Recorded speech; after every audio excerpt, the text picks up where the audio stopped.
Hey folks, we're at the Kiacatoo Weir just to see how the floodwaters are coming down from Condo, and I wasn't sure how high it was going to be, but you can actually see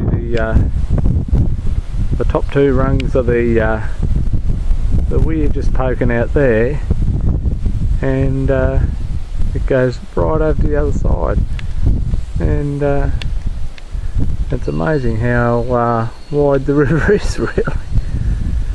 Hey, pretty good, alright. I'll tell you what, it's hot and dry out here. I'll tell you.